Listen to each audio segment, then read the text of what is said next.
क्या आपने कभी अपने बच्चों पर गुस्सा करने के बाद खुद को कसूरवार महसूस किया? क्या आप सोचते हैं कि मैं प्यार से समझाना चाहता हूँ या चाहती हूँ मगर बात यहाँ तक कैसे पहुँच गई? क्या आपको लगता है कि आपका गुस्सा अब पहले से ज़्यादा बढ़ गया है? और क्या आपको ये डर है कि कहीं ये गुस्सा आपके बच्चों की शख्सियत पर असर न डाल दे? तो देखें, गुस्सा आना फितरी है, लेकिन इसका बढ़ जाना खतरनाक है। चीख कर हम वक्ती सुकून तो पा लेते हैं, मगर बच्चों के दिलों में फासले पैदा कर देते हैं। आज हम बात करेंगे गुस्से को कैसे कंट्रोल करें और बच्चों को बगैर चीखे कैसे डिसिप्लिन सिखाएं। ऐसी बातें जो आपकी ज़िंदगी बदल सकती हैं और आपके बच्चों का मुस्तकबिल भी। सबसे पहले बिस्मिल्लाहिर्रहमानिर्रहीम, अस्सलाम वालेकुम मेरी प्यारी बहनों और माओ। उम्मीद है आप सब खैरियत से होंगी। अल्हम्दुलिल्लाह मैं भी खैरियत से हूँ। खुशामदीद कहती हूँ आपको बिस्मिल्लाह नूर व्लॉग में। आज का दिन भी सुबह से ही एक नए व्लॉग के साथ शुरू हो रहा है। मैं अभी बच्चों के लिए नाश्ता तैयार कर रही हूँ। आज मैं ऑमलेट बना रही हूँ, साथ पराठे भी बन रहे हैं। और चूँकि हर बच्चे की अपनी अपनी पसंद होती है, इसलिए मैंने एक अंडा अलग से फ्राई भी किया है ताकि सबकी डिमांड पूरी हो सके। वाकई हर बच्चे की अपनी चॉइस होती है और माँ को सबकी पसंद का ख्याल रखना पड़ता है। और यकीनन आपके घर में भी यही मसला होता होगा कि हर बच्चे की अलग अलग चॉइस होती है। कोई कहता है मामा मुझे ये नहीं खाना, मुझे वो खाना है। ये बातें अक्सर हर घर में सुनने को मिलती हैं। तो चलें आज का टॉपिक डिस्कस करते हैं और साथ साथ नाश्ता भी तैयार करते हैं। देखिए, सबसे पहले हमें ये समझना होगा कि मसला गुस्सा नहीं, इसकी ज़्यादती है। अगर आप दिन में कई बार चीखते हैं तो ये एक वार्निंग साइन है। अक्सर हम अपने बच्चों पर गुस्सा निकालते हैं जबकि असल मसला कहीं और होता है, जैसे काम का दबाव, नींद की कमी या जहनी थकन। एक बाप दफ्तर से थका हुआ आया, बच्चे ने शोर किया और वो चीख पड़ा। असल में गुस्सा बच्चे पर नहीं, हालात पर था, लेकिन नुकसान बच्चे को हुआ। इसलिए खुद से पूछें, मैं असल में क्यों गुस्सा कर रहा हूँ या कर रही हूँ। जब आप वजह पहचान लेंगे तो हल भी आसान हो जाएगा। अपनी कैफियत को समझना ही पहला कदम है। यही शऊर आपको बदलने में मदद देगा और यही आपकी पेरेंटिंग को बेहतर बनाएगा। दूसरा पॉइंट है चीखने का नुकसान समझें। देखिए, जब हम चीखते हैं तो हमें लगता है कि बच्चा बात मान लेगा, लेकिन हकीकत इसके बरक्स है। बच्चा या तो डर जाता है या ज़िद्दी हो जाता है। एक माँ ने बताया कि वो जितना चीखती है बच्चा इतना ही ज़िद करता है, क्योंकि बच्चे को पैगाम मिलता है कि पावर आवाज़ में है। फिर वो भी यही सीखता है। चीखना वक्ती कंट्रोल देता है, मुस्तकिल तरबियत नहीं। बच्चे की खुद एतमादी कम हो जाती है, वो आपसे बात शेयर करना छोड़ देता है और आहिस्ता आहिस्ता फासले बढ़ने लगते हैं। इसलिए बुलंद आवाज़ करने से पहले इसके असरात ज़रूर सोचें। याद रखें, रिश्ता जीतना ज़्यादा अहम है, बहस नहीं। तीसरी बात, छोटी आदतें बड़ी तब्दीलियाँ। हम सब जानते हैं कि क्या करना चाहिए, लेकिन करते नहीं हैं। यही असल मसला है। यही वो गड़बड़ है जो हमारी ज़िंदगी को मुश्किल बनाती है। हम बड़े बड़े चेंजेस के बारे में सोचते हैं, लेकिन छोटे कदम उठाने से घबराते हैं। हालांकि हकीकत ये है कि बड़ी तब्दीली हमेशा छोटी आदतों से शुरू होती है। जैसे मैंने किसी को कहा कि पानी ज़्यादा पिएं, उन्होंने कहा मेरे से नहीं होता। मैंने कहा सिर्फ एक बोतल अपने पास रख लें, खुद बहुत आदत बन जाएगी।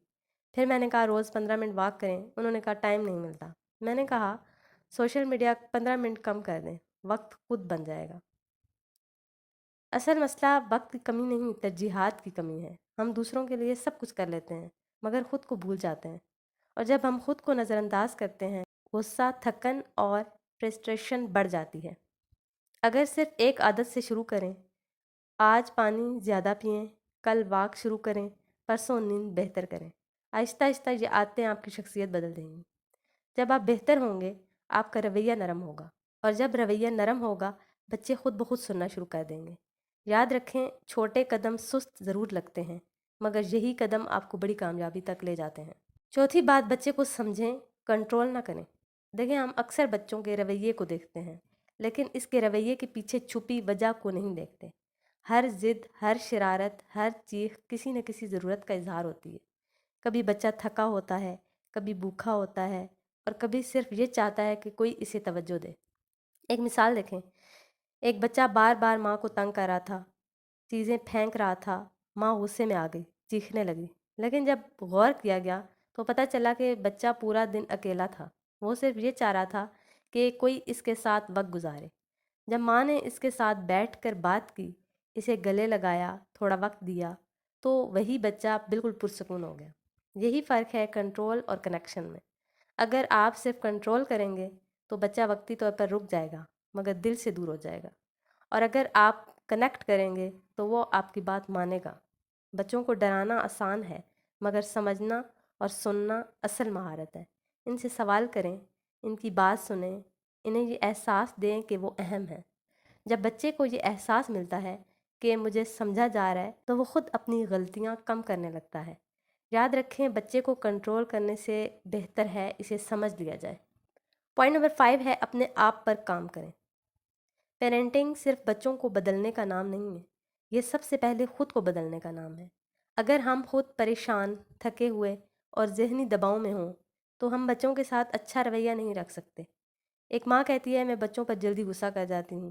جب ان کی روٹین دیکھی گئی تو معلوم ہوا کہ وہ پوری نیند نہیں دیتی تھی، خود کو وقت نہیں دیتی تھیں۔ جب انہوں نے اپنی نیند بہتر کی، اپنے لیے تھوڑا وقت نکالا، تو ان کا غصہ خود بخود کم ہو گیا، کیونکہ مسئلہ بچے نہیں تھے، مسئلہ ان کی اپنی ذہنی تھکن تھی۔ اور یہ بات ہم سب نے کبھی نہ کبھی ضرور محسوس کی ہوگی کہ جب ہماری نیند پوری نہیں ہوتی تو ہمارا پورا دن خراب ہو جاتا ہے۔ ہم ذرا ذرا سی بات پر چڑچڑے ہو جاتے ہیں، چھوٹی باتیں بھی ہمیں بڑی لگنے لگتی ہیں اور بغیر وجہ کے غصہ آنے لگتا ہے۔ دیکھیں، بچے ہمیں دیکھ کر سیکھتے ہیں۔ اگر ہم چیخیں گے وہ بھی چیخیں گے، اگر ہم صبر کریں گے وہ بھی صبر سیکھیں گے۔ آپ ان کے سب سے بڑے استاد ہیں، بغیر کچھ کہے بھی آپ انہیں سکھا رہے ہوتے ہیں۔ اس لیے اپنی صحت، اپنی نیند، اپنی سوچ پر کام کریں۔ اکثر ہم یہ غلطی کر بیٹھتے ہیں کہ دن بھر کی تھکن، پریشانی یا سسرال، گھر کے کسی معاملے میں ہونے والی تلخی کا غصہ ہم اپنے بچوں پر نکال دیتے ہیں۔ عام زندگی میں بھی ہمیں بعد میں احساس ہوتا ہے کہ ہم نے بلا وجہ بچوں پر غصہ نکال دیا۔ کبھی اپنے شوہر کے ساتھ ہونے والی باتوں، گھر کے کسی مسئلے یا کسی باہر کی پریشانی کا سارا بوجھ بچوں پر ڈال دیتے ہیں، حالانکہ ان کا اس میں کوئی قصور نہیں ہوتا۔ بعد میں دل میں پچھتاوا ہوتا ہے کہ ہم نے ایسا کیوں کیا۔ اصل میں ہمیں چاہیے کہ ہم اپنے جذبات کو قابو میں رکھیں، غصے کو صحیح جگہ پر سنبھالیں اور معصوم بچوں کو اپنی نفسیاتی کیفیت کا شکار نہ بنائیں۔ اپنے جذبات کو پہچانیں، انہیں کنٹرول کرنا سیکھیں۔ جب آپ اندر سے مضبوط ہوں گے تو باہر کے حالات آپ کو ہلا نہیں سکیں گے، اور جب آپ مضبوط ہوں گے تو آپ کے بچے بھی مضبوط بنیں گے۔ یاد رکھیں، آپ کی بہتری آپ کے بچوں کی بہترین تربیت ہے۔ اگر آج کی باتوں میں آپ کو کوئی ایک بات بھی فائدہ مند لگی ہو تو اسے اپنی زندگی میں ضرور اپلائی کریں۔ اور جو لوگ مجھے دعاؤں میں یاد رکھتے ہیں، دل کی گہرائی سے آپ سب کا بہت شکریہ۔ آپ اپنی رائے کمنٹس میں ضرور دیں، کیونکہ آپ کی فیڈ بیک ہی ہمیں بہتر بناتی ہے۔ ویڈیوز پسند آئے تو لائک کریں، شیئر کریں اور چینل کو سبسکرائب کرنا نہ بھولیں۔ اللہ تعالیٰ ہمارے بچوں کو نیک، فرمانبردار، کامیاب بنائے اور ہمیں بہترین والدین بننے کی توفیق عطا فرمائے۔ آمین۔ اور بسم اللہ نور سٹوریز کو بھی ضرور وزٹ کریں۔ اگلی ویڈیو تک کے لیے اللہ حافظ۔